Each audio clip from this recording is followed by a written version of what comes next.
വയനാട് നമ്പ്യാർകുന്നിൽ 51-കാരിയെ വീടിനുള്ളിൽ മരിച്ച നിലയിൽ കണ്ടെത്തി. നമ്പ്യാർകുന്ന് മേലേത്തിൽ എലിസബത്താണ് മരിച്ചത്. ഭർത്താവ് തോമസിനെ കൈഞ്ഞിരമ്പ് മുറിച്ച നിലയിലും കണ്ടെത്തിയിട്ടുണ്ട്.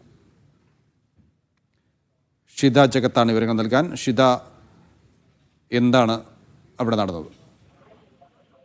നൗഫൽ, നമ്പ്യാർകുന്നിലാണ് ഇന്ന് രാവിലെ ഈ തോമസിന്റെ സഹോദരന്റെ ഭാര്യ വീട്ടിലെത്തിയപ്പോൾ രാവിലെ 8:45 കൂടിയാണ് ഇവരെ മരിച്ച നിലയിൽ കണ്ടെത്തിയിരിക്കുന്നത്. നമ്പ്യാർകുന്ന് എലിസബത്താണ് മരിച്ചത്. ഭർത്താവ് വർഗീസിനെ കൈഞ്ഞിരമ്പ് മുറിച്ച നിലയിലും കണ്ടെത്തുകയായിരുന്നു. ഇയാളെ ആശുപത്രിയിൽ പ്രവേശിപ്പിച്ചിട്ടുണ്ട്.